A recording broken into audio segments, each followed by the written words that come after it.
What is going on, guys? In today's video we'll be analysing Mission Log Volume 1, the combat update.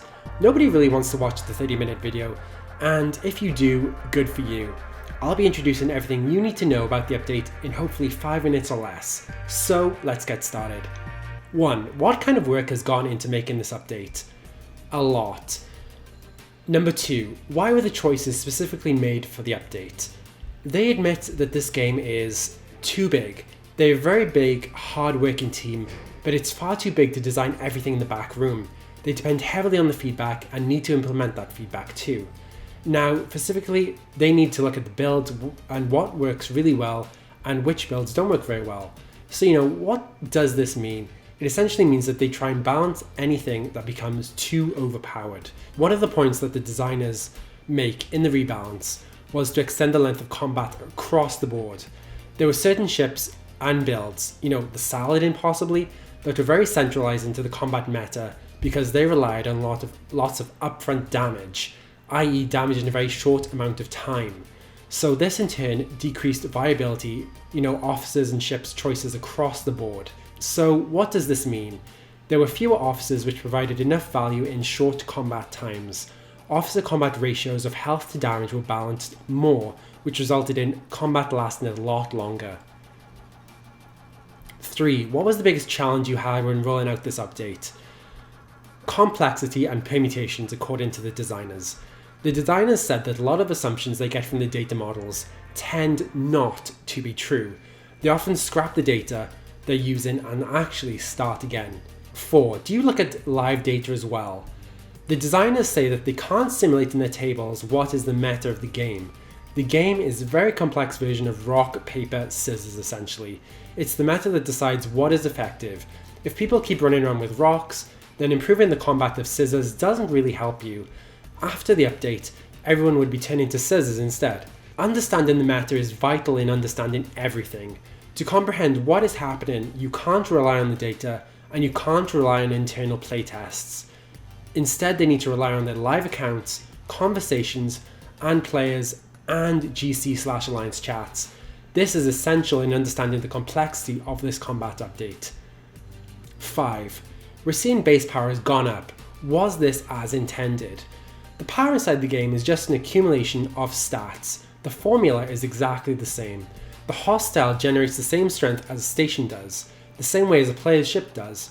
However, the stats are very different. Player ships, hostiles, and defense cannons, for example, all have different profiles to affect the role that it's in. Before the update, player station strength was inflated already, so this didn't really change. The player station beforehand wasn't really cutting it on its own. Player stations always rely on the ships for defense. The amount of damage that can be received when there's no ships at home has been increased. Before the update, stations were easy targets. They would roll over and they wouldn't really fight back.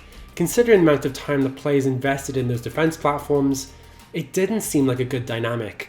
The idea with this new update is that you should be using your ships more and more, letting them leave the station more and more.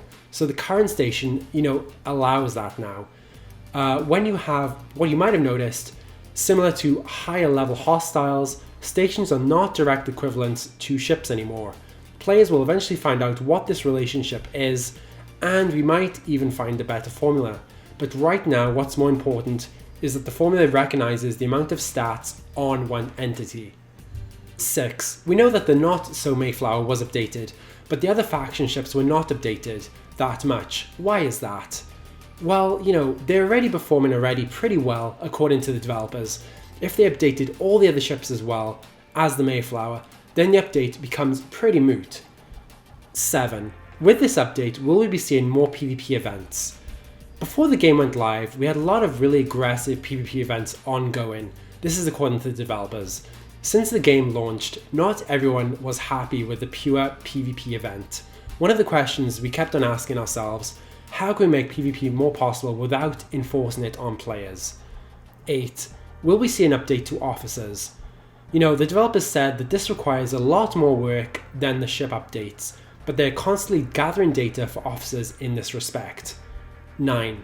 Epic, uncommon ships, etc. are seen as more powerful than other ships, yet we saw the Franklin decrease for lower levels, while the Botany Bay and the Devore were untouched. Why is this?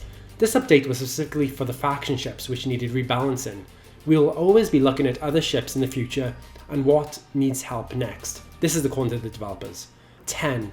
There's a lot of content out there from content creators and theory crafters that you shouldn't build the Kira and wait for the Kumari, etc.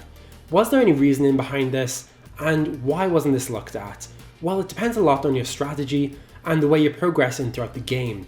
One of the designers actually skipped the Valk, but they said they don't want to build a game where every ship is 100% necessary for players because they don't want to take the choice away from players. If you're going to take the Federation route, for example, then it makes less sense to upgrade the Valk. If you're going down the Klingon route, it makes more sense to have a powerful Valkless. So we didn't make it to 5 minutes or less, but that's okay. I hope you've had a great understanding of what this new update means.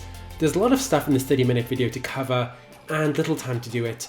Please consider following my channel and other content creators for the latest in Star Trek Fleet Command. Have a good one.